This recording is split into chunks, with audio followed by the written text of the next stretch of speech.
इस वीडियो में आपका स्वागत है। इस वीडियो में हम सीख रहे हैं फ्यूचर परफेक्ट टेंस। इसकी पहचान होती है चूके होंगे, चूका होगा या चूकी होंगी। अगर आप भूल जाओ कभी तो आप ये इसको याद कर लीजिएगा ताकि आपको याद रहे फ्यूचर परफेक्ट टेंस। चलिए बात करते हैं इसके फॉर्मूले की। सब्जेक्ट विल हैव वर्ब का थर्ड फॉर्म और हमारा ऑब्जेक्ट।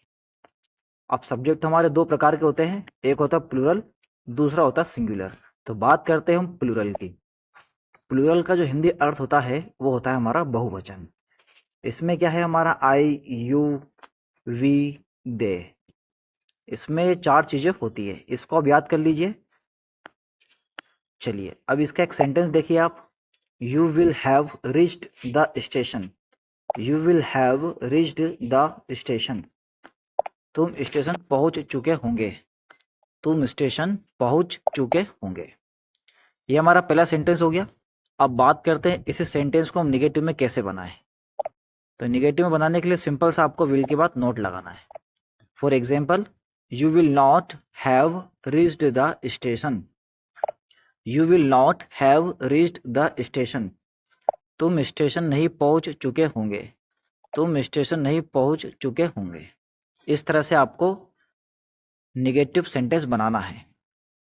अब इसी के सेंटेंस अगर हमें इंट्रोगेटिव बनाना हो तो इसको हम कैसे बनाएंगे। Will you have reached the station. क्या तुम स्टेशन पहुंच चुके होंगे।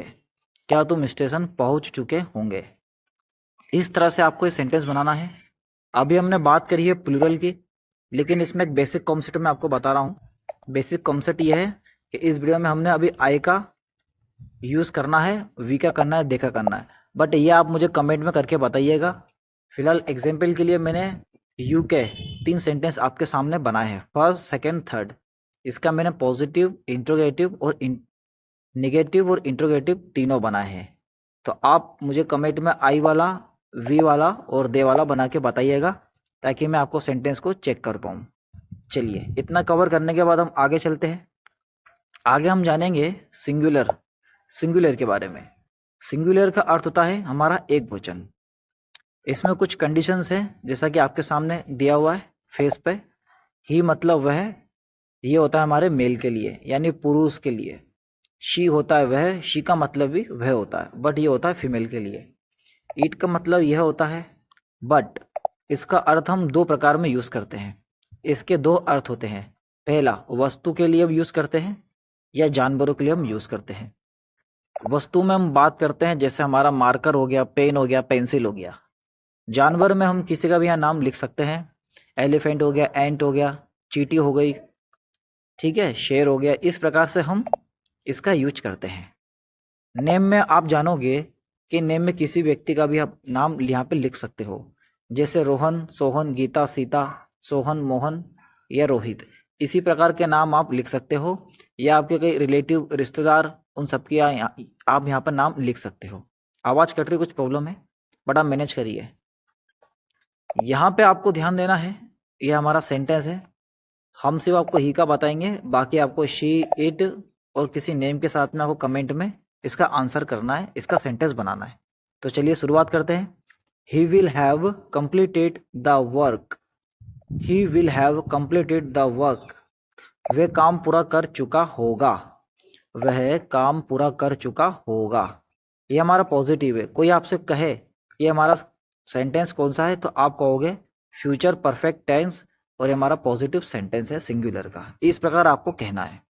बात करते हैं दूसरे सेंटेंस की। He will not have completed the work. He will not have completed the work. वह काम पूरा नहीं कर चुका होगा। वह काम पूरा नहीं कर चुका होगा। इस प्रकार से आपको कहना है। अगर आप नेगेटिव सेंटेंस बनाओगे तो सिंपल सा आपको हेल्पिंग वर्ब के बाद नॉट का यूज करना है। बात करते हैं हम अब इंट्रोगेटिव की।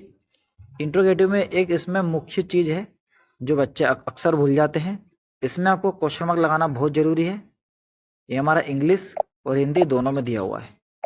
इसमें खास चीज ये है कि विल जो हमारा मेन हेल्पिंग वर्ब है वो हमारी आगे आ जाएगी, और जो हमारा सब्जेक्ट है वो इसके पीछे आ जाएगा। यानी कुल मिला के बात यह है कि दोनों आपस में जगह हमारी चेंज कर लेंगे इस सेंटेंस की।